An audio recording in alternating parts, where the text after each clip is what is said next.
დილამშვიდობისა. ეს საქართველოს პირველი არხია, თქვენ უყურებთ გადაცემას პირადი ექიმი მარი მალაზონიას სრულდო თარგმანი. ჩვენ როგორც ყოველთვის საუბრობთ ადამიანზე, მის მახასიათებლებზე და ადამიანის ცხოვრების წესზე მიუხედავად ცვლილებებისა. რა ცვლილებებს გულისხმობ, როდესაც საგანგებოდ ეს ცვლილებები ადამიანს დაუკავშირებთ. დიახ, ჩვენ ვიზრდებით, ვითარდებით და როდესაც ჩვენი ცხოვრების სხვადასხვა ეტაპზე ჩვენი ინდივიდუალობიდან გამომდინარე რაიმე მახასიათებელი იცვლება, ეს ჩვენზე ძალიან დიდ გავლენას ახდენს. არის ცვლილებები, რომელსაც ვერ ვამჩნევთ, თუმცა არის ცვლილებები, რომელიც არა მარტო ჩვენთვის, არამედ სხვებისთვისაც ძალიან ადვილად ამოსაცნობია. ერთ-ერთი მათ შორის გახლავთ ხმა. ხმა არის ადამიანის მართლაც ინდივიდუალური მახასიათებელი, მაგრამ არის თუ არა ხმის ცვლილება ფიზიოლოგიური, ან უნდა დავაკვირდეთ თუ არა ხმის ცვლილებას იმისათვის, რომ მის მიღმა დამალული ესა თუ ის დაავადება ან სამედიცინო პრობლემა ამოვიცნოთ, ამაზე ვისაუბრებთ დღეს ჩვენ სტუმართან ერთად, რომელიც გახლავთ ოტორინოლარინგოლოგი, ფონიატრი, მედიცინის დოქტორი, ქალბატონი ირინა ქაცარავა. დილამშვიდობისა ირინა, მობრძანდით. მობრძანდით, დაბრძანდით და მაყურებელს უნდა ვუთხრა, დაბრძანდით. უნდა ვუთხრა დილამშვიდობისა, რომ ჩვენ თანამშრომლობთ დიდი ხანია, იმიტომ რომ გადავწყვიტეთ ერთად ვიზრუნოთ ხმაზე. მაგრამ ამავე დროს ჩვენ ვსაუბრობთ იმაზეც, რომ ადამიანის ხმის აღქმა განსხვავებულია. ხშირ შემთხვევაში არ ვაფასებთ ხოლმე იმას, რაც ისედაც ბუნებრივად გვაქვს და გვავიწყდება, რომ არის მდგომარეობები, როდესაც ეს ხმა ან იცვლება, ან საერთოდ იკარგება კიდეც. მოდით ვთქვათ, რა არის ხმა? რამდენად მნიშვნელოვანია ადამიანის ჯანმრთელობის მახასიათებლებს შორის? საერთოდ უნდა მივაქციოთ თუ არა ხმას ყურადღება და აგრეთვე ვთქვათ მდგომარეობებზე, როდესაც ფიზიოლოგიურად იცვლება ხმა და არ უნდა ვინერვიულოთ, თუმცა მივაქციოთ ყურადღება და მე უკვე ვისაუბროთ იმ მდგომარეობებზე, როდესაც ესა თუ ის დაავადება უნდა მოვუძებნოთ ხმის ცვლილების მიღმა. კი ბატონო, დიდი მადლობა მარი, რომ კიდევ ერთხელ მომიწვიეთ თქვენს გადაცემაში. ამისთვის თქვენ სწორად აღნიშნეთ, ხმა ჩემი აზრით ყველაფერი არის ადამიანისთვის, იმიტომ რომ ხმის გარეშე ელემენტარულ კომუნიკაციას ვერ მოვახერხებდით გარემოსთან, ერთმანეთთან, არ გვექნებოდა პირადი ცხოვრება, სამსახური, ასე შემდეგ. და სხვათა შორის ადამიანები არ აფასებენ ამ უნიკალურ მოვლენას და აი როდესაც კარგავენ ხმას, მერე ფიქრობენ ამაზე. ხმის დაკარგვა შეიძლება იყოს საკმაოდ სერიოზული დაავადებების მიზეზი. ნუ ფიზიოლოგიას თუ განვიხილავთ. დიახ, მოდით ბუნებრივად მდგომარეობებზე ვთქვათ, ჯერ როდესაც დაავადება არ არის ნაგულისხმობი, მაგრამ მაინც საყურადღებოა, იმიტომ რომ ამ მდგომარეობებმა მართლა შეიძლება შეცვალოს ჩვენი ხმა. როდესაც ადამიანი იბადება, ბავშვი ტირის, მისი სახმო აპარატი და ხმოვანი იოგები იმდენად არის გაჯერებული ჰიალურონის მჟავით და კოლაგენით, რომ ჩვენ ვიცით მათი ხმა იმდენად ძლიერია, რომ არ კარგავენ ხმას, მაგრამ გადის რაღაცა პერიოდი, მივდივართ ასაკამდე, ასეც ქვია პუბერტატული პერიოდი, რომელიც დაახლოებით 15-16 წლიდან იზრდება და 20, ზოგჯერ 22 წლამდე მიმდინარეობს და ხმა იცვლის ფიზიოლოგიურად მის მახასიათებლებს. ნუ ამ საკითხზე ჩვენ გვისაუბრია, ამიტომ ეხლა არ ჩავეძიები და მინდა უფრო მეტად სხვა პრობლემებს შევეხოთ, პრინციპში რაც ნაკლებად მიციან ადამიანებმა. აი ამ პუბერტატული პერიოდის შემდეგ დაახლოებით 15 წელი ხმის ტემბრი არ იცვლება, წესით არ უნდა იცვლებოდეს, თუ რამე პრობლემა არ არის ორგანიზმში. ნუ ჩვენ ვიცით, რომ ძირითადად ხმას წარმოქმნის ორი სისტემა, შეიძლება ითქვას ორი ძირითადი სისტემა, ეს არის ხორხი. მოდით ავიღოთ ასე. ჩვენოთ ესე. ესე იგი ეს არის ხორხი, რომელიც მოთავსებულია ცხვირხახიდან ქვემოთ. აი ეს არის ენისძირი ამ ადგილას, სადაც ხდება ფილტვებიდან ამონასუნთქი ჰაერის მოხვედრა და იოგები ვიბრირებს დაახლოებით წამში დაწყებული 100-დან 1000 ჰერცამდეც კი. აი მაგალითად სოპრანოს, რომელსაც მაღალი ხმა აქვს, სადაღოთ 1500-1700 ვიბრაცია აქვს წამში. წარმოიდგინეთ ეს რამდენად ძლიერია და რამდენად სტრესულია შეიძლება ითქვას სახმო აპარატისთვის, თუ იგი სწორად არ მართავს ამ აპარატს და რეზონატორები, რომელიც მოთავსებულია ცხვირის ღრუში. ანუ ცხვირის მონაწილეობს, რა თქმა უნდა, მაყურებელმა მიაქციოს ყურადღება.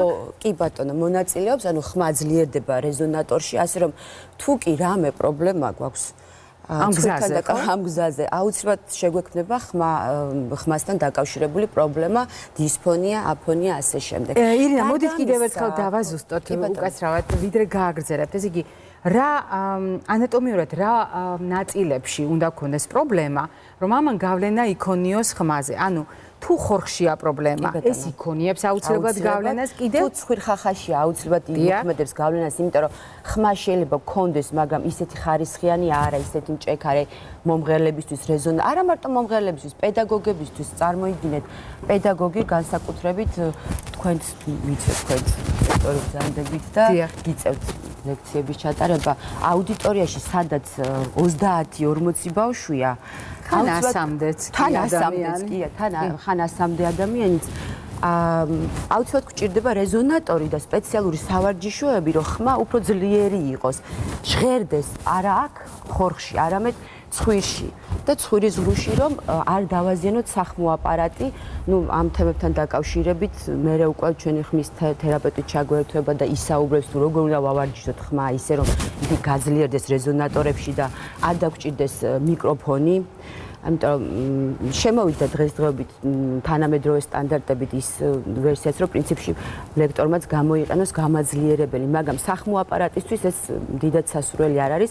სასურველია ბუნებრივად მოხდეს ჩვენი ხმის ისე ფორმირება, რომ ჟღერდეს რეზონატორებში. გარდა რეზონატორებისა და ხორხისა, ბევრი სისტემა მოქმედებს ჩვენ სახმო აპარატზე და ხმას. ეს არის ცენტრალური ნერვული სისტემა, ვაგუსიდან გამომდინარე შებრუნებითი ნერვი, რომელიც აინერვირებს სახმო აპარატს, შედის ფარისებ ჯირკვალში, შედის გულმკერდის ღრუში, შემდეგ ისევ ბრუნდება, შედის ხორხში და მის ვიბრაციას, მოძრაობას, ნერვულ და მოტორულ ფუნქციას უწყობს ხელს. ანუ ხო წარმოგიდგენიათ, რამხელა პრობლემასთან შეიძლება იყოს დაკავშირებული ვაგუსის დაზიანება ხორხის მხრივ. რეალურად ჩვენ ახლა ძალიან საინტერესო თემას ვეხებით, მაგრამ ვიდრე ამას გავაკეთებთ, ჩვენ გვაქვს პატარა ვიდეო რჩევები, რომელიც სხვათა შორის ხმის მოვლასთან დაკავშირებული ჩვენი ერთ-ერთი შეხვედრის შემდეგ მოვამზადეთ.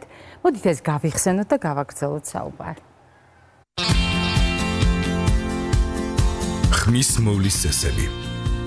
ყველაზე მაღალი ხმა აქვთ ახალშობილებს. ხმაში პირველი ფიზიოლოგიური ცვლილება მოსალოდნელია 6-7 წლის ასაკში. მეორე 10-11 წლის ბავშვებში. მესამე 13-14 წლის მოზარდებში.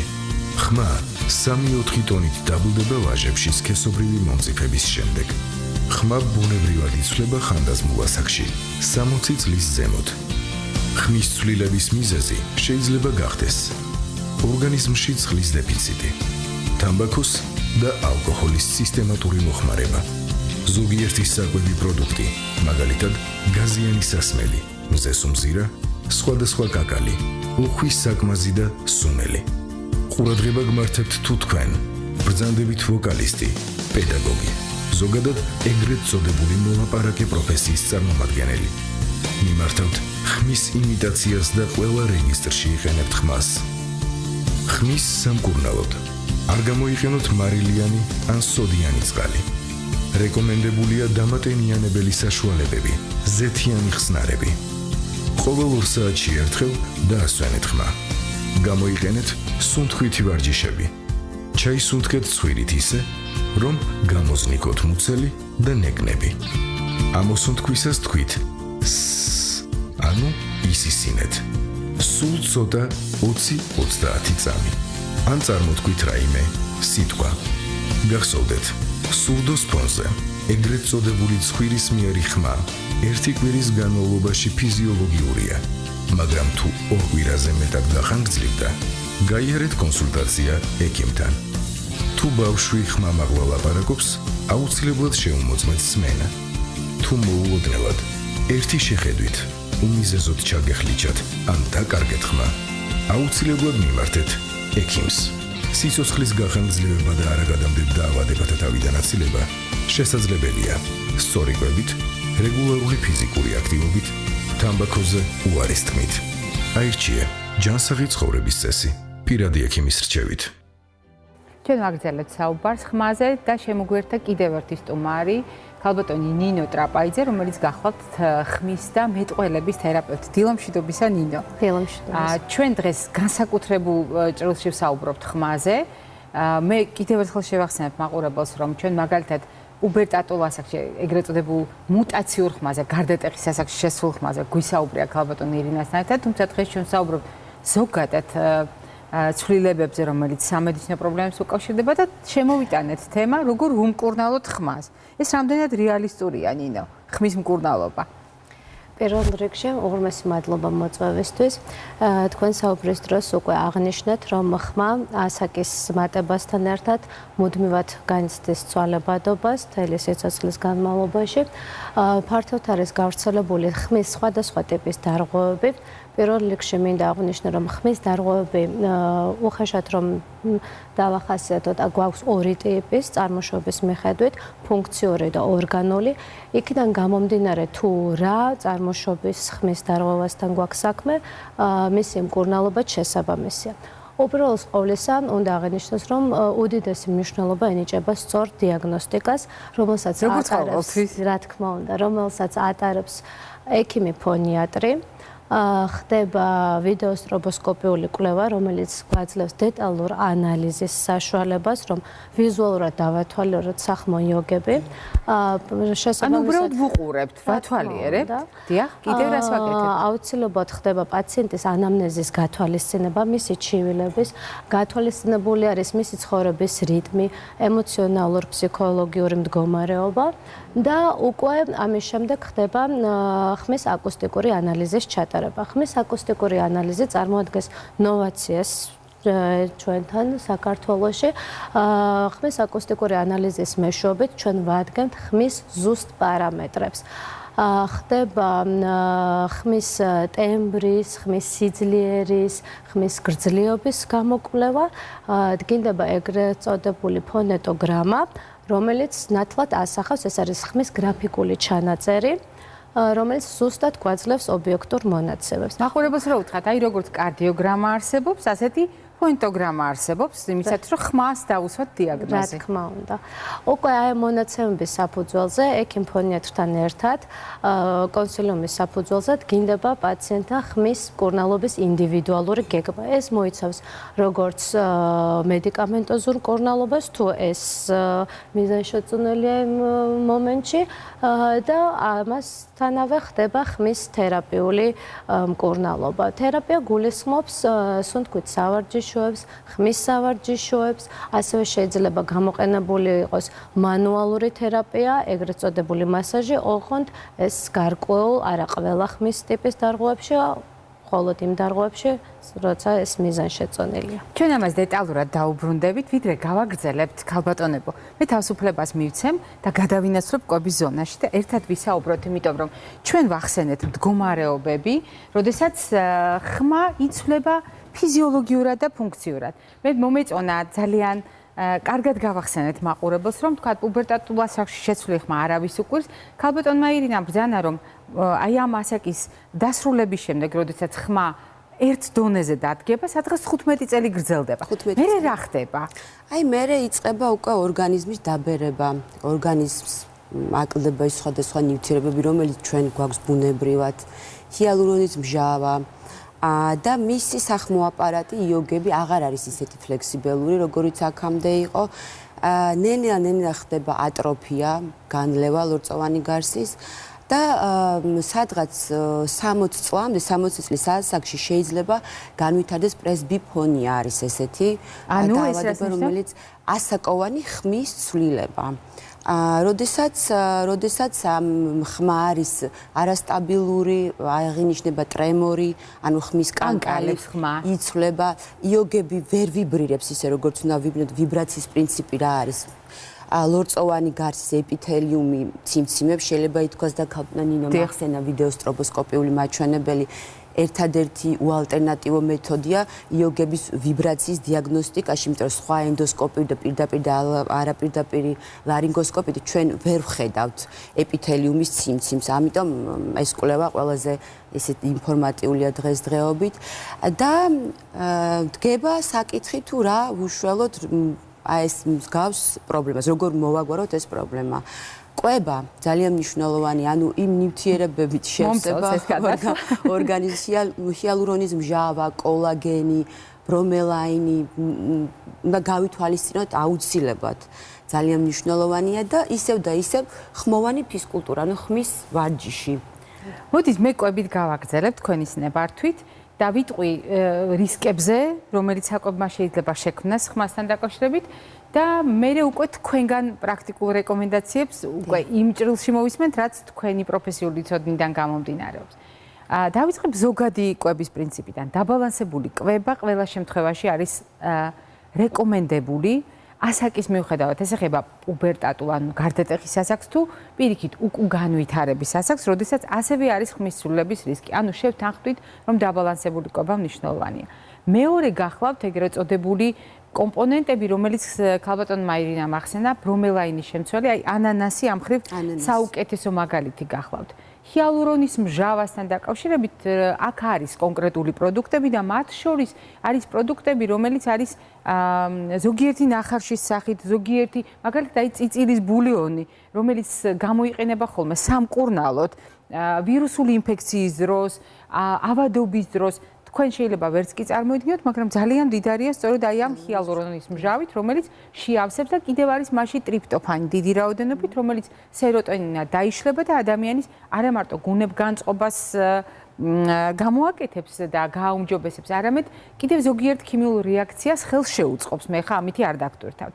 მეორე ძალიან მნიშვნელოვანი მომენტი გახლავთ უკანასკნელ წლებში დადგენილი ხველის მიზეზი და ქრონიკული ხველა შეიძლება იყოს კუჭის შიგთავსის საყლაპავში გადანაცვლებით განპირობებული ეგრეთ წოდებული რეფლუქსით და დადგენილია მაღალი რეფლუქსის შედეგები, როდესაც მთელი ღამის განმავლობაში მაგალითად ეს შიგთავსი ამოდის არა მარტო საყლაპავში, არამედ ცხვირხახის და ხახის ქრონიკულ ანთებას იწევს. ეს იმდენად აქტუალური პრობლემა დიდი ბოდიში ჩაგეჭრებდე ბოლო კონგრესზე დანიაში. აი ზუსტად ბოლო კონგრესის შედეგი მეც იგივე შეიძლება დაემთხვევა თუ არა ჩვენ კონგრესების შედეგი. ერთ-ერთი ესეთ მომხსენებელი იყო საკმაოდ ცნობილი ლარინგოლოგი კაუფმანი, ამერიკაში პროფესორი და მან აღნიშნა, რომ ამერიკაში ხმის კლინიკის მფლობელი არის ეს ქალბატონი, ძალიან ცნობილი, აქვს ფილიალი, რეფლუქსის მართვის ცენტრი, რომელიც არის ხმის კლინიკის ფილიალი. იმდენად აქტუალური, რამინდა ვთქვა, იმდენად აქტუალურია რეფლუქსი ხორხის დაავადებებში, რომ იქ საკმაოდ დიდ ყურადღებას აქცევენ ამას და ჩვენთანაც. აი ჩვენთან ნუტრიციოლოგიაში მაგალითად ასევე საერთაშორისო ასპარეზზე უკვე გამოიკვეთა ეს ტენდენცია, იქ სადაც შეგვიძლია კვებით რეფლუქსის მართვა, ავტომატურად შეგვიძლია ხმის იმცვლილებების მართვა, რომელიც არის რეფლუქსით განპირობებული.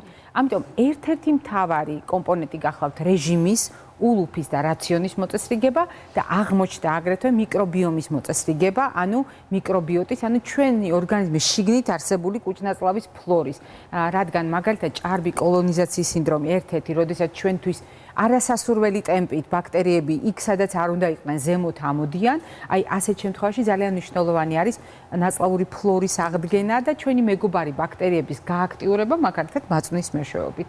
თუ ეს გულწმარვას აძლიერებს, თქვენში შეიძლება გაწურული მაწონი, ანუ შრატ მოცილებული მაწონი გამოიყენოთ.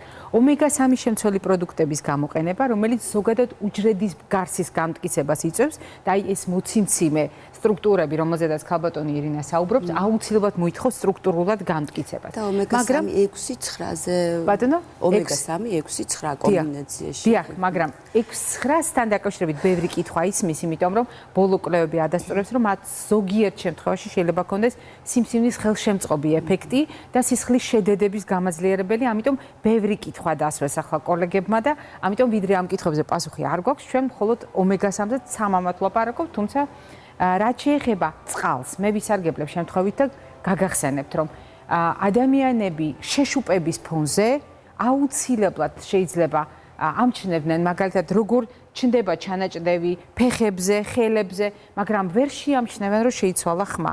ყველაფერი შუპდება და მათ შორის ის იოგების, რომელიც თქვენ ახსენეთ, ამიტომ აი მაგალითად ძალიან მლაშე საკვების სისტემატური მოხმარება და ორგანიზმში შეყოვნება მარილის ავტომატურად იწვევს სითხის შეყოვნებასაც და შეშუპებას. მაშინ, როდესაც სითხის ნაკლებობა, წყლის ნაკლებობა იწვევს გამოშრობას ყველაფერს და მათ შორის იოგების, ამიტომ შეცვლილი ხმა შეიძლება იყოს ერთ-ერთი მანიშნებელი იმისა, რომ ადამიანს სითხის ბალანსი დარღვეული აქვს და ეს სულ ცოტა ლიტр ნახევარი 2 ლიტრის ნაკლებობას გულისხმობს ორგანიზმში. როდესაც ჩვენ ვლაპარაკობთ გაზიან სასმელებზე, აქ მექანიკური გაღიზიანებაც არის და გარდა ამისა არ დაგავიწყდეთ, რომ აქ ტკბილი ფაქტორებიც არის, რომელიც სისხლის უკაცრავად ნერწყვს ბლანტს ხდის და კიდევ უფრო მეტ პრობლემას ქმნის. რაც შეეხება მარილზე მე გითხარით, მზეს უმზირა. მაგალითად, კომში ამ შემთხვევაში კომშის საწინააღმდეგო თქვენ იცით რომ მე არაფერი მაქვს პირიქით სულ პროპაგანდას უწევ. ეს არის ერთ-ერთი სულ ვაქებ ამ ხილს ჩვენი სიდონია, რომელიც არის ჩვენი მიწაზე დაბადებული, ანუ ჩვენს ერთ-ერთი სამშობლო ვართ მისი, მაგრამ თერმულად დამუშავება უმჯობესია, სულ ოდნავ საკმარისია იმისათვის რომ ადვილად გადავამუშავოთ და აღარ იყოს ისე მახრჩობელა, როგორიც არის. მაგალითად, გავრცელებული მოსაზრება რომ აუცილებლად უნდა გამოვიყენოთ სოდა.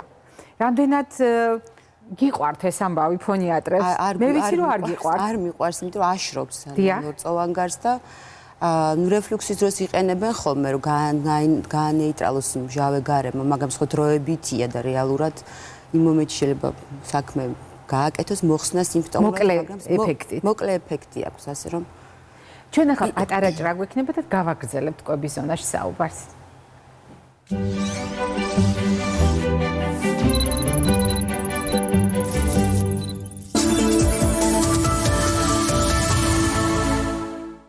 გამოვიდა წლის ყველაზე ეროვნული ნომერი. ოთონ ემსაძე, საქართველოს ვარსკვლავი ევროვიზიაზე. წაიკითხე აპრილის ოკეი და ერთად ვუგულ შემატკივროთ ოთოს ევროკონკურსზე.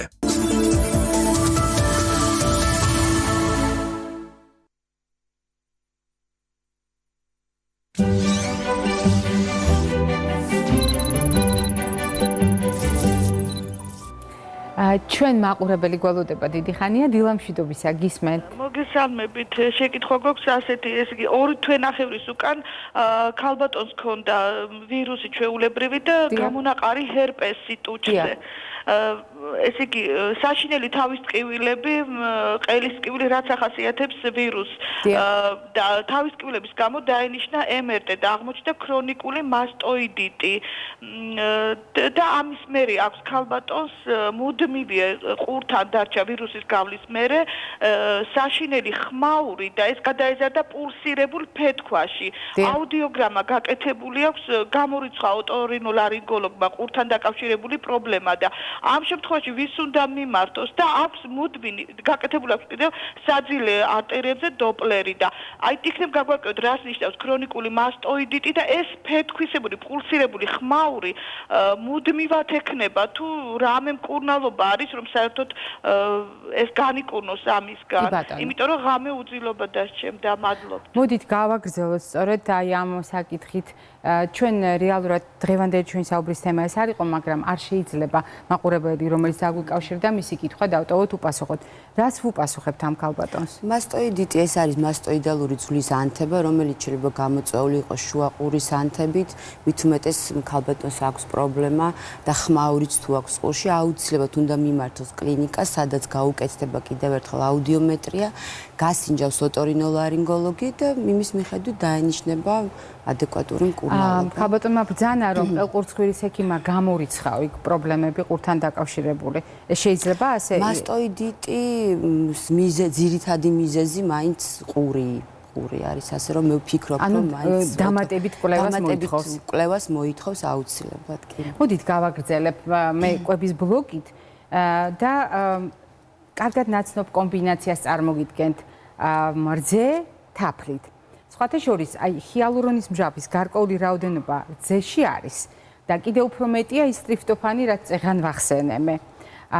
არის თუ არა კარგი კომბინაცია, მაშინ როდესაც ხმა გვეცვლება. ეს ტრადიციული და რეალურად 10 წლეულების კი არა, მგონი 100 წლეულების მანძილზე დამკვიდრებული კომბინაცია. რამდენად კარგია თქვენი პრაქტიკული გამოცდილებიდან გამომდინარე? მე ზოგადად მომხრე ვარ ამ ტრადიციული მიდგომები და მეთოდებით, იმიტომ უფრო გაამართლა მე მგონი თქვენ რა სიტყვით, ვიდრე ქიმიურმა პრეპარატებმა და თანაც დროს გაუძლო. რა თქმა უნდა, თანაც დროს გაუძლო და მე სულ აღნიშნავ ხოლმე, აი პირადად საკუთარ მე თვითონ მახსოვს ეს ბებიაიჩემის ტრადიციული მიდგომები უფრო შველი და ხოლმე ვიდრე სიტყვაზე მედიკამენტები, მაგრამ პაციენტს არ უნდა ქონდეს ალერგიული რეაქცია რძეზე, თაფლზე და არ არის სასურველი მომღერლებში, უშუალოდ კონცერტის წინ ან სპექტაკლის წინ, იმიტომ რომ სეკრეციას აძლიერებს ხოლმე ლორწოვანი გარსის, ამიტომ როგორც წესი ვერიდებით ხოლმე ზოგადად, რა თქმა უნდა ძალიან სასარგებლოა, უბრალოდ რძე სასურველი იყოს ნაკლებ ცხიმიანი და არ ქონდეს რეაქცია თაფლზე. და მე ვისარგებლებ შემთხვევით აუცილებლად ვიტყვი ალკოჰოლთან დაკავშირებით, აქ არის განსხვავებული მიდგომა, ეს არის ახალი მიღებული ალკოჰოლური სასმელი თუ ეს არის ნაბახუსევის სინდრომი, როდესაც სითხე დაკარგა ორგანიზმა, გამოშრობა იწყება, მოგეხსენებათ, შადმდენი ეფექტი აქვს ყველა ტიპის ალკოჰოლურ სასმელს, იმიტომ რომ თავად ალკოჰოლს როგორც ნივთიერებას აქვს შადმდენი ეფექტი და აი ეს გამომშრალი იოგები ჩახლეჩილი ხმის ეფექტს ქმნის, თუმცა ძალიან ბევრ შემთხვევაში ეს არის დაკარგული სხვადასხვა ქიმიური ნაერთი, მათ შორის კალიუმიც და ასე შემდეგ, რომელიც ნერვული ბატონო რომელიც უნდა მოხდეს დიახ, ანუ იმისათვის რომ შეკუმშვა მოხდეს იქ მაგნიუმის და კალციუმის თანაფარდობის, მოკლედ ძალიან ბევრ ქიმიურ რეაქციას ურევს ალკოჰოლი, თუმცა განსხვავებულია ხოლმე დამოკიდებულება მაგალითად მომღერლებისათვის, ხო? თქვენ პირიქით ხო, ხშირად ამ ბოლო პერიოდში განსაკუთრებით მიწევს ხოლმე ესე კულისებში ყოფნა, შიდა სამზარეულოში, ხშირად ვარ ხოლმე ჩაბმული და არის ესეთი მცდარი ვერსია, აი კონიაკი, კვერცხი და არსებობს ამისი რაღაც რეცეპტი.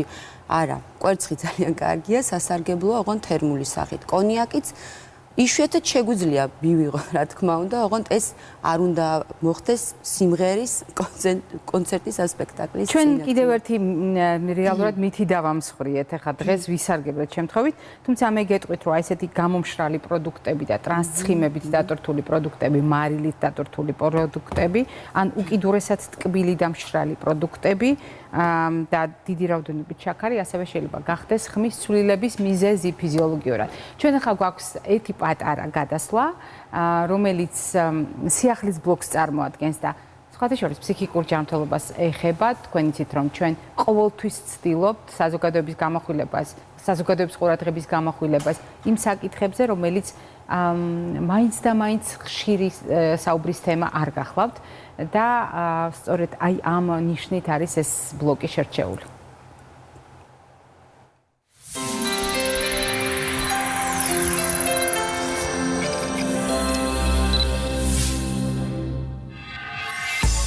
მენტალური ჯანმრთელობა და მისი მნიშვნელობა. ექსპერტები იმ ნიშნების შესახებ გვესაუბრებიან, რომლებსაც ყურადღება აუცილებლად უნდა მივაქციოთ. თუ ამჩნევთ, რომ სხვა ადამიანების მიმართ თქვენი ტოლერანტულობის ხარისხი შემცირდა, ემოციურად რეაგირებთ შენიშვნებზე, ადვილად ღიზიანდებით და იწყებთ ჩხუბს, სპეციალისტები გირჩევენ, დასვენების დღე აიღოთ. თუ საკუთარ თავს გამუდმებით აიძულებთ სამსახურში წახვიდეთ, მენტალური ჯანმრთელობის თერაპევტი ჯესიკა საინი აღნიშნავს, რომ შესაძლოა შფოთვითი აშლილობის წინაშე იყოთ, ამიტომ მნიშვნელოვანია ექიმის მხარდაჭერა. ძილის პრობლემების არსებობა მიგვანიშნებს, რომ საკუთარ ჯანმრთელობას ყურადღება აუცილებლად უნდა მივაქციოთ. სტრესის ჰორმონი ღამის განმავლობაშიც გამოიყოფა, ამიტომ ხშირ შემთხვევაში ძილის დარღვევას იწვევს. კარგი იქნება თუ დაძაბული სამუშაო გრაფიკის შემდეგ ერთ დღეს საკუთარ თავს დაუთმობთ. თუ გრძნობთ, რომ ემოციებს ვეღარ აკონტროლებთ, ტირით ადრინდელზე უფრო ხშირად. ბრაზობთ, თუმცა უმიზეზოდ და ხვდებით, რომ საკუთარი თავი აღარ გემორჩილებათ. დროა რუტინული ყოველდღიურობა ცოტა ხნით მაინც დაივიწყოთ. გახსოვდეთ, რომ მენტალური ჯანმრთელობის მდგომარეობა ფიზიკურ ჯანმრთელობაზეც აისახება. ყურადღება მიაქციეთ, თუ ერთ საგანზე კონცენტრაციას ვეღარ ახერხებთ და შესასრულებელი საქმისთვის ადრინდელთან შედარებით გაცილებით მეტი დრო გჭირდებათ. გაითვალისწინეთ ექსპერტების რეკომენდაცია და აუცილებლად მიმართეთ სპეციალისტს. თუ გრძნობთ, რომ აღარაფერი გსიამოვნებთ, გიჭირთ გადაწყვეტილებების მიღება და ადვილად ცივდებით. თუ აღარ გახსოვთ, როდის დაისვენეთ ბოლოს, თუნდაც ერთი დღით. მენტალური ჯანმრთელობის ექსპერტი კიმ რობერტსი გირჩევთ, გახვიდეთ ქალაქ გარეთ ან დაკავდეთ საყვარელი საქმიანობით.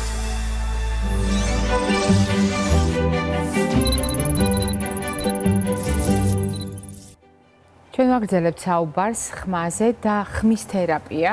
ალბათონმა ნინო ახსენა, რომ დიახ, ჩვენ შეგვიძლია მას შემდეგ, რაც დიაგნოზი დავსვით და რამდენიმე მეთოდი აღწერა მან დიაგნოზის დასადგენად, ვიწყებთ ხმის მკურნალობას და ერთ-ერთი რაც ახსენეთ თქვენ სპეციალური სუნთქვითი ვარჯიშები და რაღაც ხრიკები, რომელიც შეიძლება მე მგონი შეგიძლიათ ჩვენს გაგვიზიაროთ, ხომ ასეა? კი ბატონო, სიამოვნებით.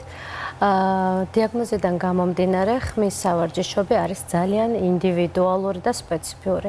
თავიდანვე მინდა აღვნიშნო მაუწყებლის საყურადღებოდ, რომ ის სავარჯიშო შეიძლება პაციენტს ჰქონდეს მსგავსი დიაგნოზი, რამდენიმე პაციენტს, მაგრამ ხმის სავარჯიშოები არის მაინც ინდივიდუალური და უნდა იყოს ეს ხმის თერაპევტის და ასევე ფონიატრის მიერ რეკომენდირებული და სწორად შერჩეული.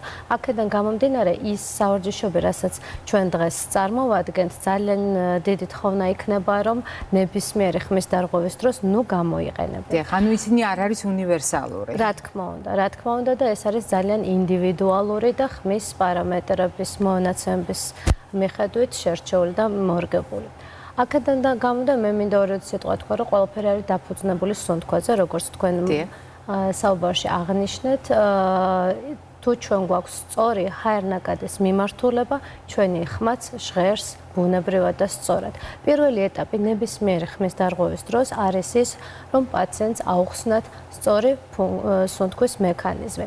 ეს პირველ რიგში არის მსოფლიოში გავრცელებულია სუნთქვის სამი ტიპი.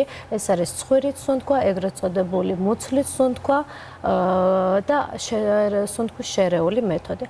სპეციალისტები რეკომენდირებას უწევენ ეგრეთ წოდებულ შერეულ მეთოდს, რომელსაც გამოიყენებენ ფართოდ ასევე ვოკალისტები, გულმკერდით სუნთქვას და მუცლით სუნთქვას.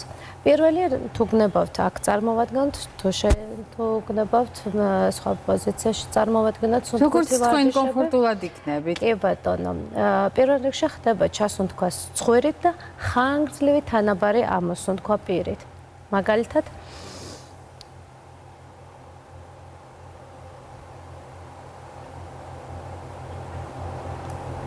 რაც უფრო ხანგრძლივი ამოსუნთქვა, მით უფრო სწორია ჰაერნაკადის თანაბარი გადანაწილება.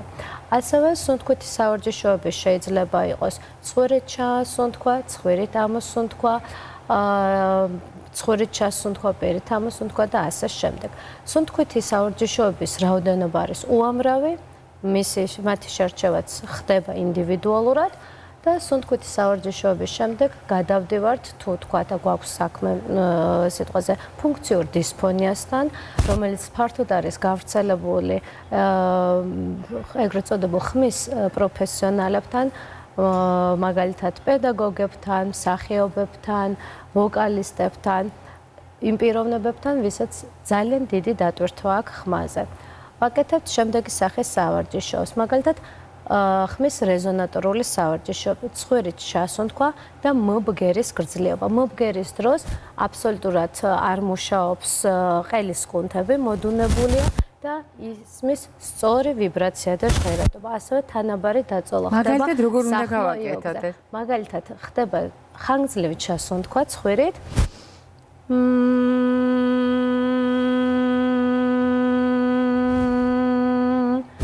მე ხა დროზე ადრე შევწყვეტ და რაც უფრო ხანგრძლივია მბგერის გრძლიობა, მით უფრო კარგი რეზონატორს ვიღებთ. რეზონატორული სავარჯიშოები ასევე არის უამრავი, მათი შერჩევაც სწორად უნდა მოხდეს და მართებულად სიტუაციიდან გამომდინარე.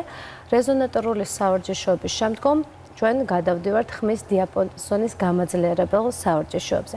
მაგალითად, როცა ბგერა იწყება ძალიან ჩუმად, ეგრეთ წოდებული პიანისიმოდან და ავდივართ უმაღლეს ბგერამდე. მაგალითად,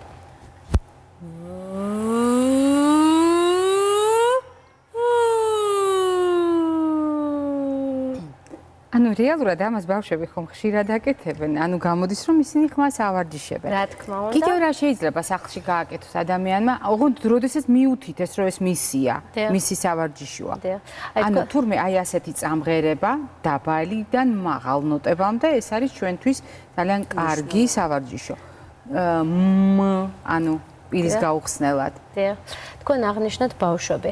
ბავშვებიც გვაკითხავენ ჩვენ ხმის დარღვევებით ბუნებრივია და ბავშვებთან თერაპიული მიდგომა მიმდინარეობს თამაშის ფორმით. რა თქმა უნდა, ბავშვებს ოფიციალურად ვერ მოვთხოვთ ამ სავარჯიშოების შესრულებას, იქ სავარჯიშოს მიწოდებაც თამაშის ფორმით ხდება და რა თქმა უნდა, ეს ხდება ხმის თერაპევტთან ერთად. სახლის პირობებში პაციენტს ინდივიდუალურად ეძლევა სავარჯიშოების სრული ნუსხა, ასევე ის რაოდენობა და გრძლიობა სავარჯიშოების, რაც მან უნდა შეასრულოს და აქვე მინდა დავძინო, რომ უმნიშვნელოვანესია პაციენტს თავიდანვე განემარტოს თუ რა ტიპის სავარჯიშოები შეასრულებს იგი, რისთვის, რას ემსახურება ეს სავარჯიშოები და რა სიხშირით და ინტენსივობით უნდა გააკეთოს ეს სავარჯიშოები. ეს ჭხირები გამოიყენება. მით უმეტეს რომ ევროპარლამენტის გადაწყვეტილებით რეალურად ეს უკვე იშვიათობა იქნება ჩვენს საზოგადოებაში, იმიტომ რომ აიკრძალა ამ პროდუქტების წარმოება, მაგრამ ჩვენ გვაქვს სამკურნალო დატვირთვით? დიახ, სამკურნალო დატვირთვით. ეს ჭხირები ემსახურება ბგერის გრძლიობის გახანგრძლებას, ასევე რეზონატორული დატვირთვა. ფართოდ გამოიყენება ვოკალისტებში და არა მხოლოდ ვოკალისტებში, მაგალითად სახმოვანი იოგების პარაზების შემთხვევაში. ამ ერთი შეხედვით უვნებელი ჭხირით შეიძლება უამრავი სავარჯიშოს შესრულება. პირველ რიგში მნიშვნელოვანია, რომ ეს მარტივი სავარჯიშო შესრულდეს სწორად. წყლიანი ჭიქა მოვათავსოთ ჩვენი კვერდის სიმაღლეზე. ჭხირი უნდა იყოს სწორად მიმართული, ვერტიკალურად, არა? დიახ. და უნდა მოხდეს ძალიან ღრმა ჩასუნთქვა. ხოლო ამონასუნთქი ჰაერი თანაბრად უნდა ნაწილდებოდეს და აი ამის სწორ განაწილებას ჩვენ უკვე ვხედავთ, როცა წყლის ბუშტუკები წარმოიქმნება ჭიქის ზედაპირზე. დიახ, მართალს ბრძანებთ. იმის მიხედვით თუ როგორი ზომის წყლის ბუშტუკები წარმოიქმნება წყლის ზედაპირზე და რა გრძლიობა არის, ამის მიხედვით ჩვენ განსაზღვროთ, როგორი არის ჰაერის სწორი გადანაწილება, ჰაერნაკადის სწორი დაწოლა სახმოიოგზე და როგორ შეიძლება ჟღერდეს ხმა. აი მაგალითად ძალიან მარტივი სავარჯიშო.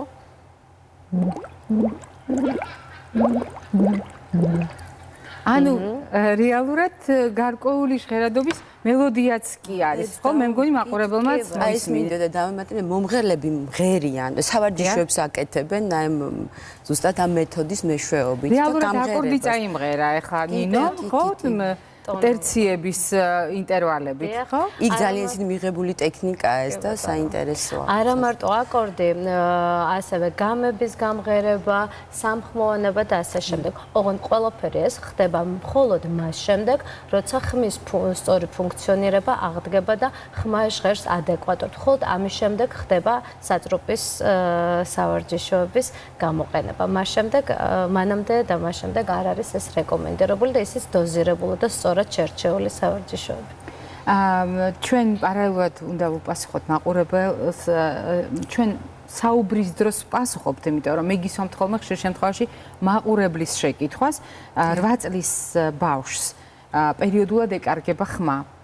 თუმცა ეს არ უკავშირდება გაციებას ან რაიმე კონკრეტულ მიზეზს. რა შეიძლება ივარაუდოს მშობელმა და რა ტიპის კვლევები არის ჩასატარებელი იმისათვის, რომ ბავშვს დაუდგინდეს აი ამ ხმის კარგვის მიზეზს. როგორც მოგეხსენებათ, ბავშვები არიან ემოციურები, მყვირიან, ბევრს საუბრობენ, ზოგი მღერის, სკოლაში თავისთავად უწევთ ხმის გადაძაბვა, ამიტომ შეიძლება მექანიკური ტრავმირება განვითარდეს ხმოვანი იოგების, აი როგორც მოგახსენეთ, იოგები ვიბრირებს იმაზე მეტჯერ ვიდრე უნდა ვიბრირებდეს და ერთმანეთს ეხება უფრო ძლიერად. ასე რომ ხშირად ხდება ხოლმე ეს ლორწოვან გარზე, ხმოვანი იოგების ლორწოვან გარზე ვითარდება შეშუპება, ნელ-ნელა ხმა იცვლის ხარისხს და თუ ამას ყურადღება არ მივაქციეთ, შეიძლება განვითარდეს კვანძები ორმხრივი. კვანძები არის აბსოლუტურად კეთილთვისებიანი წარმონაქმნი, ლორწოვანი გარსის შეშუპება არის უბრალოდ, მაგრამ თუ არ მიექცა ამას ყურადღება დროთა განმავლობაში შეიძლება ქირურგიული ჩარევაც იყოს საჭირო. ამიტომ ძალიან მნიშვნელოვანია ვიდეოსტრობოსკოპიული მახასიათებლების განსაზღვრა, ჩატარდეს ვიდეოლარინგოსტრობოსკოპიული ან დავათვალიეროთ, ხო? ვიზუალურად დავათვალიეროთ ორგანო რა მდგომარეობაშია და აუცილებლად ხმის აკუსტიკური ანალიზი. იმის მიხედვით უკვე გადაწყდება თუ რა მკურნალობის მეთოდით მიუდგებით ამ პაციენტს. ჩვენ რეალურად ამოვწურეთ დღევანდელი სასაუბრო დრო, თუმცა მაყურებელს მე მინდა გავახსენო, ჩვენ ვისაუბრეთ გარკვეულ ფუნქციურ ცვლილებებზე, რომელიც შეიძლება განიცადოს ხმამ. ვახსენეთ ძალიან სერიოზული პრობლემები, მაგალითად ხორხში მიმდინარე ესა თუ ის დაავადება, მათ შორის სიმსივნური პათოლოგიები, ის რაც ხდება მაგალითად ცხვირში, ხო და შეიძლება იყოს მაგალითად დაკავშირებული იმ ეფექტთან, იმ გზასთან, რასაც გადის ხმა და ხმის ფორმირება, საგანგებოდ თქვენ გამოყავით ნერვული სისტემის როლი და თქვენ ბრძანეთ, რომ არის ერთი მთავარი ბრალდებული ვაგუსის სახით, ანუ ნერვული სისტემის გარკვეული ნაწილი, სიმპათიკური ნერვული სისტემა, როდესაც შემოდის ხოლმე, ხო? ჩვენ ვლაპარაკობთ მდგომარეობებზე, როდესაც შეიძლება ძალიან ბევრმა პათოლოგიამ მოგვცეს ხმის ცვლილება და ეს არის საყურადღებო. ამიტომ მოითხოვს ხმა დიაგნოსტიკას და შემდეგ მკურნალობას. მადლობა მინდა მოგახსენოთ დღევანდელი სტუმრობისთვის, თუმცა ჩვენ მაყურებელს უნდა უთხრათ, რომ ამ თემაზე საუბარს არ ვასრულებთ დღეს, ვაგრძელებთ. გარკვეული პერიოდის შემდეგ, როდესაც კიდევ გვექნება სიახლეები სათქმელი მაყურებლისთვის და თან ხმაზე განსხვავებულ ჭრილში ვისაუბრებთ, თუნდაც სხვა ასაკობრივ სპექტრში. ჩვენ ისევ შევხვდებით ერთმანეთს, მაყურებელს შევახსენებთ დღევანდელი ჩვენი გადაცემის სტუმრები ბრძანდებოდნენ ოტორინოლარინგოლოგი, ფონიატრი, მედიცინის დოქტორი ქალბატონი ირინა ქაცარავა და ხმის და მეტყველების თერაპევტი ქალბატონი ნინო ტრაპაიძე. ჩვენ ერთმანეთს ხვალდილით შევხვდებით პირდაპირ ეთერში და გავარკვევთ რა კავშირი აქვს ერთმანეთთან ჩვეულებრივ თქვენთვის კარგად ნაცნობ ტიკებს და კანკალა დამბლას. რატომ არის კანკალა დამბლა? ანუ პარკინსონის დაავადება თანამედროვე მსოფლიოსთვის ერთ-ერთი ყველაზე აქტუალური პრობლემა, რომელსაც ცდილობს სამედიცინო სიახლეების ჭრილში გაუმკლავდეს და როგორ აღნიშნა მსოფლიომ პარკინსონიზმის დღე, რა სიახლეებით, რა კვლევებით, მკურნალობის რა ახალი მეთოდებით, ამაზე ვისაუბრებთ ხვალდილით. ნახვამდის, გაგრძელებას გისურვებთ.